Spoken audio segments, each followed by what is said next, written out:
آج کل مذہبی اسکالرز بھی آ رہے ہیں, ساس کا کوئی حق نہیں ہے, سسر کا کوئی حق نہیں ہے, سارا فیملی سسٹم کی ایسی کی تیسی کر دو.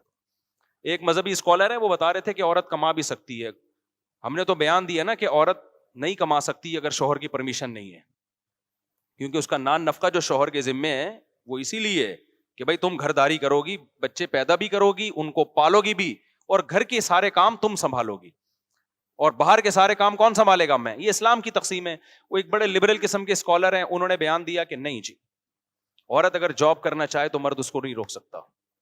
جب یہ پھینکو ہوتے ہیں نا, شریعت تو ہوتی نہیں, تو ان کو نہیں پتا ہوتا میری بات کا کہ ضمنی نقصانات کیا ہوں گے, اور کوئی پڑھا لکھا بھی بعض دفعہ بیان سن رہا ہوتا ہے, وہ اعتراض.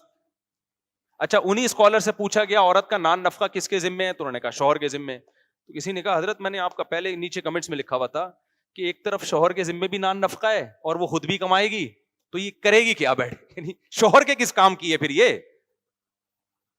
یعنی جب شوہر پہ ذمہ داریاں ڈالی جا رہی ہیں تو اس کے بدلے میں اس کو بھی تو کچھ بینیفٹس ملے نا میاں کو.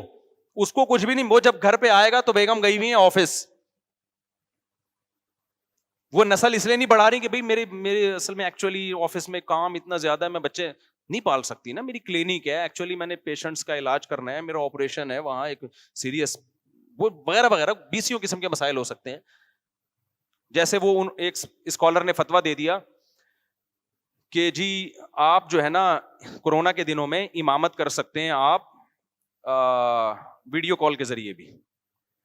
امامت ایک بڑے یعنی مذہبی علماء تو کہہ رہے تھے نا کہ اتحاد مجلس ضروری ہے, ایک ہی مکان ہو جہاں امام اور مقتدی ہوں. انہوں نے کہا نہیں جی, سائنسی ترقی کا دور ہے, آپ امامت کریں اور ویڈیو آن کر دیں تو لوگ گھروں میں جو ہے نا اس ویڈیو کو دیکھ کے کیا کریں گے, امامت کریں گے. تو وہ تو انہوں نے پھینک دی لمبی.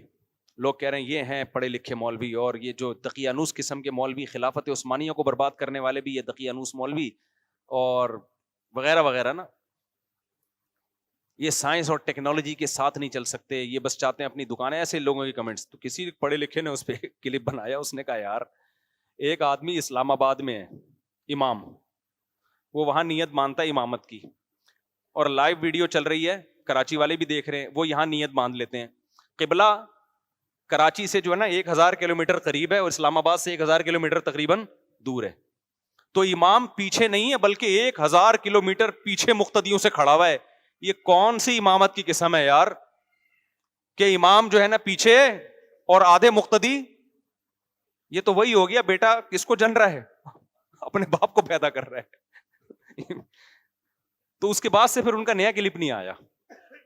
میرا خیال ہے ان تک وہ پہنچ گیا, انہوں نے سوچا ہوگا یار میں نے اس دفعہ بہت اتنی کر دی ہے کہ یہ افورڈ کرنا میرے لیے بہت مشکل ہے.